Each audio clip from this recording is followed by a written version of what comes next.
ముస్లింలకు ఎలాంటి అభివృద్ధి జరిగినా సంక్షేమ పథకాలు అందినా అది తెలుగుదేశం ప్రభుత్వంలో మాత్రమే అని ముస్లిం నాయకులు తెలిపారు. బుధవారం కావలి టీడీపీ కార్యాలయంలో జరిగిన విలేకరుల సమావేశంలో వారు మాట్లాడుతూ జగన్మోహన్ రెడ్డి ముస్లింల ద్రోహి అని, ముస్లింలకు ఉన్న అన్ని పథకాలను దూరం చేశారని, ముస్లింల సంక్షేమానికి ఎలాంటి కృషి చేయలేదని తెలిపారు.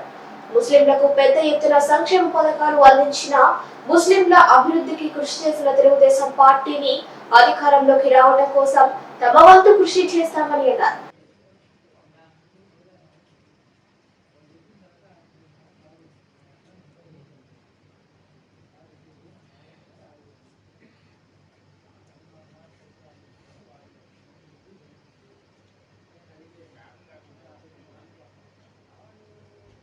మహిళా ప్రతిభ నిధులు కూడా తెలుగుదేశం పార్టీ వాళ్ళే. అవతల పార్టీలో అసలు ముస్లిమ్స్ అనే వాళ్ళే లేరు. తెలుగుదేశం పార్టీ ఎంత విలువిస్తుంది అనేది ఇక్కడే చూసుకోవచ్చు లోకల్గా. ఆ ఇద్దరు కూడా ముస్లిమ్సే, ఇద్దరు ప్రజాప్రతినిధులు, ఇద్దరు కౌన్సిలర్లు ఉన్నారు.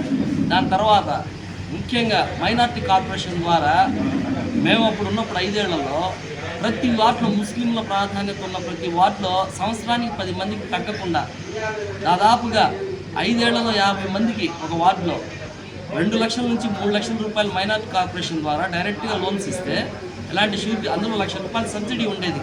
వాళ్ళు ఈరోజు ఇప్పటికి కూడా చెప్పుకుంటూ ఉంటారు, అయ్యా మేము ఈ షాప్ పెట్టుకున్నామంటే మీ ప్రభుత్వంలో ఇచ్చిన ఆ డబ్బులతోటే మేము చేసుకున్నాం. అలాంటి పథకాలన్నీ నిర్వీర్యం అయిపోయినాయి. ముఖ్యంగా మైనార్టీ కార్పొరేషన్ ద్వారా ఆ రోజుల్లో వితంతు మహిళలకు ఎలాంటి హామీ లేకుండా 100లాది మందికి 10,000 రూపాయలు డైరెక్ట్గా చెక్కుల రూపంలో ఇచ్చిన ఘనత తెలుగుదేశం పార్టీకి దక్కింది. దాని తర్వాత మన షాదీ మంజిల్లో ఈ 5 సంవత్సరాల్లో ట్రైనింగ్ ఇచ్చి, స్కిల్ డెవలప్మెంట్ ఇచ్చి, కుట్టు మిషన్లు అయితే నాకు తెలిసి కొన్ని వేలు ఇచ్చి ఉంటారు. వేలాది మందికి కుట్టు మిషన్లు ఇచ్చినాకంతా కూడా తెలుగుదేశం పార్టీ. తర్వాత మైనార్టీలకి ఉన్నత విద్య, విదేశీ విద్య ఎంతోమందికి అందించారు. తర్వాత వచ్చేసి ముస్లింల ఇళ్లలో ఎవరైనా చనిపోతే వాళ్ళలో ఎవరైనా సరే ఆ కుటుంబ సభ్యులు ఎంతమంది చనిపోయినా కూడా వాళ్ళకి 50,000 రూపాయలు ఇచ్చేవాళ్ళు. ముందు మట్టి ఖర్చులకి ఆన్ ది స్పాట్లో 5,000 రూపాయలు ఇచ్చేసేవాళ్ళు. ఈరోజు బీజేపీతో 100% పెట్టుకోవాలి, తప్పదు అది. దాన్ని ఏదేదో చెప్పి పూచిగా చూపించి ఎక్కడో కొన్ని రాష్ట్రాల్లో ఏదేదో గొడవలు దాన్ని తీసుకొచ్చి ఆంధ్రప్రదేశ్కి ఆపాదించడం ఎంతవరకు మంచిది కాదు. ఆంధ్రప్రదేశ్లో అలాంటి వాతావరణం లేదు.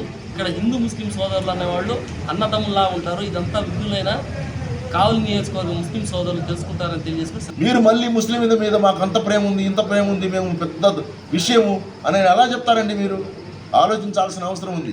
అంటే ఇదేదో తెలుగుదేశం పార్టీ మీద ప్రేమ, వైసీపీ మీద వ్యతిరేకత కాదు. మీరు నిజంగా ముస్లింల మీద ప్రేమ ఉన్న వాళ్ళే అయితే ముస్లింలకి ఏవైతే జగన్మోహన్ రెడ్డి గారు హామీ ఇచ్చారో ఆ యొక్క హామీల్ని ఒక్కటైనా నెరవేర్చారా లేదా అనేదాన్ని మీరు తెలియజేయాల్సిన అవసరం ఉంది. కాబట్టి మీరు ప్రతి ఒక్కరూ మీ అంతరాత్మను ప్రశ్నించుకోండి. ఇస్లాం ముస్లిం ప్రజలకి ద్రోహం చేయమాకండి. ముస్లింలకి హిందువుల మధ్య ఉన్నటువంటి మంచి సంబంధాలని మీరు ఒక బూచీలాగా చూపించి దాన్ని మీరు వాళ్ళ మధ్య వీళ్ళ మధ్య వైరాన్ని సృష్టించబాకండి. ఇప్పటికి మట్టేసిన దాఖలాలు లేవు. కాబట్టి ఎవరికి ఏ ప్లాన్లు అందలేదు, ఏది మన మైనారిటీస్కి అందలేదు. ఆలోచించమని చెప్తున్నా నేను, ఆలోచించమని నా విన్నపం. కాబట్టి మీరందరూ ఆలోచించి మీ యొక్క ఓటుని, మీ యొక్క అమూల్యమైన ఓటుని, రాజ్యాంగం కల్పించిన మీ అమూల్యమైన ఓటుని గౌరవనీయులైనటువంటి కావ్య కృష్ణారెడ్డి గారికి ఎమ్మెల్యే అభ్యర్థికి, అట్లానే వేమిరెడ్డి ప్రభాకర్ రెడ్డి గారికి ఎంపీ ఓటును ఇచ్చి నారా చంద్రబాబు నాయుడు గారిని ముఖ్యమంత్రిని చేసి మన రాష్ట్రాన్ని కాపాడుకోవాలని మీ అందరికీ విన్నవించుకుంటూ, మీరు ఇచ్చిన ఎమ్మెల్యేలు వీళ్ళందరూ ఏంటంటే ఉత్సవ విగ్రహాలుగా కూర్చొని దేనికి పనికిరాని ఎమ్మెల్యేగా తయారయ్యారు. కానీ ఏ రోజు కూడా ముస్లింల యొక్క అభ్యున్నతి గురించి కానీ, ముస్లింల యొక్క ఏ విషయాలు అసెంబ్లీలో మాట్లాడలేకపోయారు. ఇటువంటి ఎమ్మెల్యేలు మనకు అవసరమా? ఇటువంటి ఉప ముఖ్యమంత్రులు మనకు అవసరమా? మీరు ద్రోహం చేసి ముస్లింలకి తెలుగుదేశం పార్టీ మీద నెపంచడం మీకు సమంజసం కాదు. అట్లాగే మీరేం చెప్పారంటే, మొన్న చంద్రబాబు నాయుడు గారు వచ్చినప్పుడు మా ఎమ్మెల్యేని కాలకేయుడు అన్నారు. అవును, మీ ఎమ్మెల్యే కాలకేయుడే. మట్టి దగ్గర నుంచి, ఇసుక దగ్గర నుంచి ప్రతి ఒక్క లాబింగ్ చేసి ప్రతి ఒక్కరు దోచుకుని తిన్నారు. ఈరోజు తుమ్మలపెంట రోడ్డు కానివ్వండి, ముస్నూరు మీ ఇంటి ముందు రోడ్డు నువ్వు వేసుకోలేకపోయావు ఇప్పుడు దాకా. ఏమన్నా అంటే కాంట్రాక్టర్లు మీ తెలుగుదేశం వాళ్ళు కాంట్రాక్ట్ అన్నారు. ప్రభుత్వం మీది ఉన్నప్పుడు మీరు వాళ్ళని మెడలు వంచి పని చేసుకోవాలా? లేకపోతే ఆ కాంట్రాక్ట్ని రద్దు చేసి ఇంకో కాంట్రాక్ట్ని పిలవండి, రోడ్లు వేస్తారు. మీరందరూ ద్రోహం చేసి గవర్నమెంట్ చేసిందని చెప్పడం సమంజసం కాదు. దీనికి ఈ చర్చకు బహిరంగ సవాల్ ఇస్తున్నారండి. ఎక్కడికైనా చర్చించుకున్నారండి, ఎక్కడైనా కూర్చొని దీని మీద చర్చకి చేద్దాం. ఆరోగ్యకరమైన వాతావరణంలో కూర్చొని ప్రతి ఒక్కరు దీని మీద చర్చిద్దాం రండి. మీ ప్రభుత్వం ఏం చేసిందో, మా ప్రభుత్వం ఏం చేసిందో మేము చర్చకు సిద్ధంగా ఉన్నాం. లాక్డౌన్ మాస్టర్కి ఏమన్నా జరిగింది బాబు, నీకు తెలుసా? ఆ చరిత్ర నీకేమో తెలుసా? మెహర్బానీ మాటలు పొందాలని, ఏదో సాధించుకోవాలని చెప్పి జాతిని, సామాజిక వర్గాన్ని కుదవబెట్టొద్దు, ధైర్యంగా మాట్లాడండి. లాక్డౌన్ భాషకు చాలా న్యాయం జరిగింది.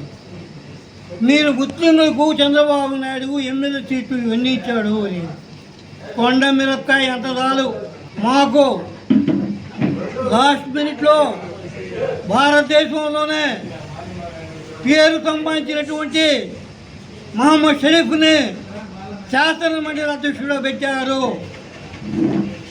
రాష్ట్రానికి అన్యాయం జరిగేటటువంటి ప్రయత్నాలు మీరు చేసినప్పుడు, అమరావతి భూములను లాక్కునేటప్పుడు, శాసనసభలో తీర్మానం చేసినప్పుడు, శాసన మండలిలో మీ బెదిరింపులకు మీ సామాజిక వర్గానికి చెందినటువంటి షరీఫ్ని అవమానం వచ్చినప్పుడు మీకు గుర్తులేదా? అయినా ఈ రాష్ట్రం అందరిది, ముస్లిందే కాదు. అమరావతి రైతులు వేలాది ఎకరాలు ఇచ్చారు, అలాంటి వాళ్ళకు ద్రోహం చేస్తున్నాడని శాసన మండలిలో అసెంబ్లీ చేసిన తీర్మానాన్ని వ్యతిరేకించి పాలాభిషేకం చేస్తున్నాడు. అలాంటి నాయకుడిని సృష్టించాలని తెలుగుదేశం పార్టీ అవకాశం ఇచ్చాడు చంద్రబాబు నాయుడు. ఈ 5 సంవత్సరాలు ముస్లింలకు ఏం చేశారు, ఏ పథకం ఇచ్చారు? ఏం దుల్హన్ పథకం తొలగించిన దానికి చెప్పుకుంటారా? దుల్హన్ ఇమాములకి మోదానికి ఇచ్చిన గౌరవవేతనం గురించి చెప్పుకుంటారా? ఎగ్గొట్టారు దానికి. మసీదులకి మరమ్మతులకి ఇచ్చిన దాని గురించి చెప్తారా? దేని గురించి చెప్తారు? దేని గురించి చెప్తారు? చెప్పండి.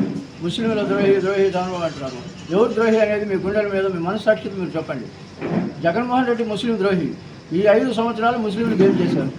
ఏదైనా ఒక మంచి పథకం చేసాము, మంచి పథకం ఇచ్చాము, వాళ్ళకి మేలు చేసుకొని చెప్పమని చెప్పండి. ముస్లింలకి ఎక్కడికక్కడ అణిచివేసింది జగన్మోహన్ రెడ్డి ప్రభుత్వం. మైనార్టీ ఫైనాన్స్ కార్పొరేషన్ స్టేట్ డైరెక్టర్గా కావలికి చెందిన సర్దార్ హుస్సేన్ గారిని కేటాయించడం జరిగింది.